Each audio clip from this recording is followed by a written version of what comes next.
She's a good girl, loves her mama, loves Jesus and America too. She's a good girl, crazy about Elvis, loves horses and a boyfriend too.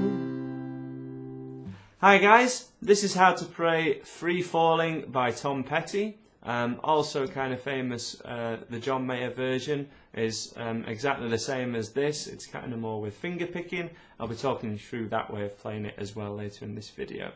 It uses just your three chords: D major, G major and A major. If you need help with those chords, check out the first video in this batch of songs, how to play 10 songs with G, A and D. Starts with your D major chord, give it a full strum, and then your G major chord, which again we're keeping this third finger down to make that chord change D major to G major a lot easier for you, easier to say anyway. Your D, if you can play the standard G that sounds like this, that's fine as well. But you'll probably find it much easier to change between these two chords if you do what I nickname the Noel Gallagher way to play this G major, okay? So D, third finger stays down, and then you make your G major chord. If you want more help with that, as I say, check out the first video. Then, really quick change, okay? G, straight back to D. This is what we've been preparing you for. G, straight back to D, and this is for example, if you use the first line of the song as kind of a cue for when to strum these chords rather than worrying too much about bars and beats, it just happens on a certain word. She's a good girl, crazy about, okay? Crazy about, straight back to that D chord, okay? And then finally, your A major chord. And if you can get anywhere near doing that, you've basically, this song, tick. It's done, okay? There's nothing more to do. Just enjoy it. Just play along, learn your lyrics, sing along, play along to the record and have a ball, okay? It can be really tricky to get to that stage for some people. So I'm going to talk you through it quite a lot in quite a lot of detail. As I say, to start off with, D to G. 2, 3, 4. D, G, G, D, A. That pattern again. G, G, G, D, A. 1, 2 and 3, 4. G, D, A. As I say, rhythms wise, it's a lot easier to think of that first line of the song. It should really help. 1, 2, 3, 4. She's a good girl, loves her mama, loves Jesus and America too. She's a good girl, crazy about Elvis, loves horses and a boyfriend too. So there's a lot of the same rhythms happening there, and it should make it much easier to do. For your chorus, it's exactly the same thing. So if you want to sing through a chorus with me, 1, 2, 3, and I'm free.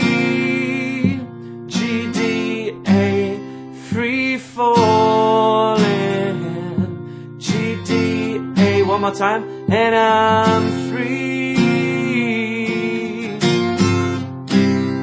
Free falling, falling, I'm G, D, A. Okay, whole song's exactly the same as that. You notice I put in a few more strums in this song. In previous videos and in future videos, we're going to be covering how not to be too strict to one strumming pattern. Certainly covered it in Sit Down, the first song in this batch of 10. It's not a standard repeating pattern. There's general principles at work here, and you've got a little bit of freedom how much to add and how little to add, okay? I can give you a few examples and I can give you one to stick to, but to really get this As I say, there's just general principles at work, and you do have a lot of freedom. So don't worry too much about it. If this seems a bit foreign to you at the moment, you can just keep playing on those main pulses for the whole song, and it'll still sound great. For example, the one that I was kind of doing there, 2, 3, 4.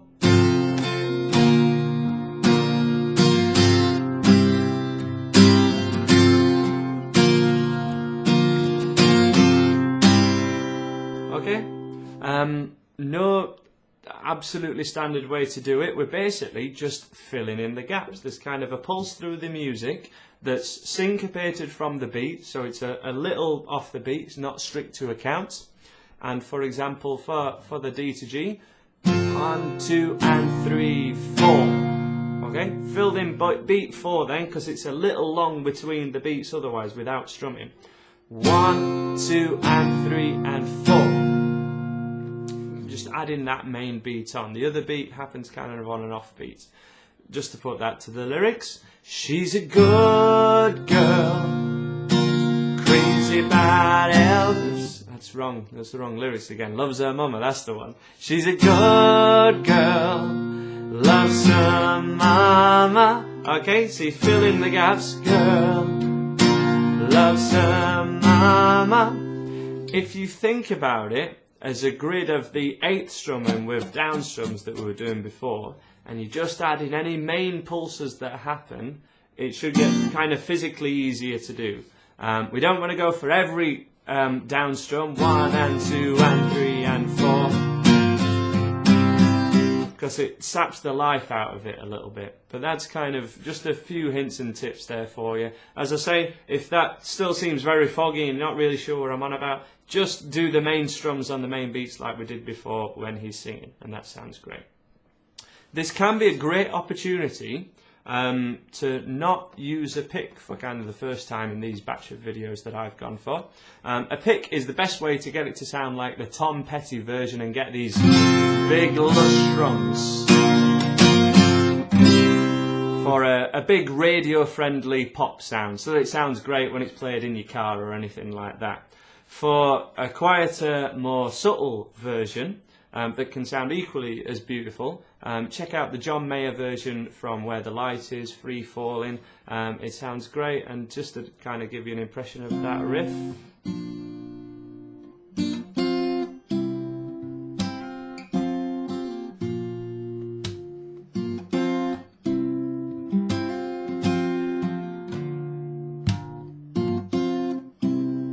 Okay, so much more kind of delicate and subtle. And just to have a quick go at that, because the finger picking part of it is fairly straightforward. It might be tricky for you at this stage, as if this is the first kind of chord sequence you've ever done before. Obviously it's going to be hard. But as a general principle, what's happening here is we're going to put your thumb and keep it on the A string. Okay, and it's just going to be just above. And then with your first 3 fingers, 1, 2, 3, they're going to be underneath the next adjacent strings. So your fingers are going to be on string 5 to 2, or in other words, the middle 4 strings. And what we're going to be doing is plucking them all together like this, okay? Everything at the same time, not one at a time as other finger picking songs may be. Okay? So the D chord would sound like, and it just sounds a little more delicate than that. Certainly less bright, but you know, for some people this is what they want. So that's how that one would sound. For the G chord, you can keep to the same 4 strings and it will sound absolutely fine. Preferably, we want to move that thumb to the thickest E string, because that's where the G root note is. If you're not aware of root notes yet, don't worry about it. I cover it in a later video. It's not important at this stage, really. But it's kind of more technically correct if that thumb changes string. So D, middle 4, G, switch string. And then G, D, A. On the D and the A, same 4 strings. Now that can be a really quick move, but because this chord sequence repeats so much, when you're practicing it, it can be really fun to have a go with these different techniques and see which one takes your fancy. G, D, A from the top, dead slow, in 1, 2, 3, 4. D all together, G all together, G, D, A, D, G, G, D, A. She's a good girl, loves her mama, D, G, G, D, A. You may have heard me putting a slight tap in before. I was doing that on beat 4 of every bar. 1, 2, 3, 4. G, D, A, 4. Okay, that can be where you can put this slight tap in. As a hybrid of those two methods, because they are the two extremes, we've got this big kind of strum for the Tom Petty version. We've got this very quiet, subtle version for the John Mayer version. You can also kind of strum with the outside of your first finger. If you haven't got a pick, or if you just forget to take a pick out with you when you're playing your guitar, or you're around at your friend's house and he hasn't got a pick, this can be a good way to kind of pretty much get the bright sound of a pick. And it can sound really good. That last couple of notes in the riff that John Mayer's playing,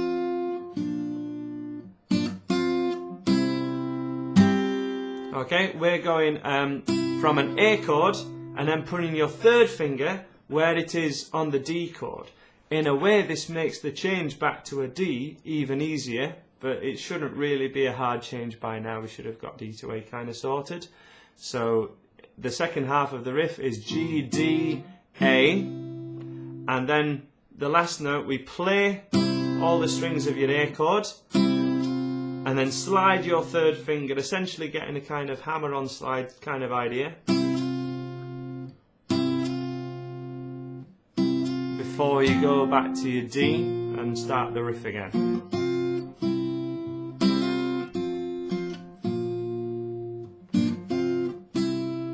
So plenty of things to try out there and things to have a go with, while basically you get that chord sequence something like up to speed so you can play the song along to the record, which is what I really recommend.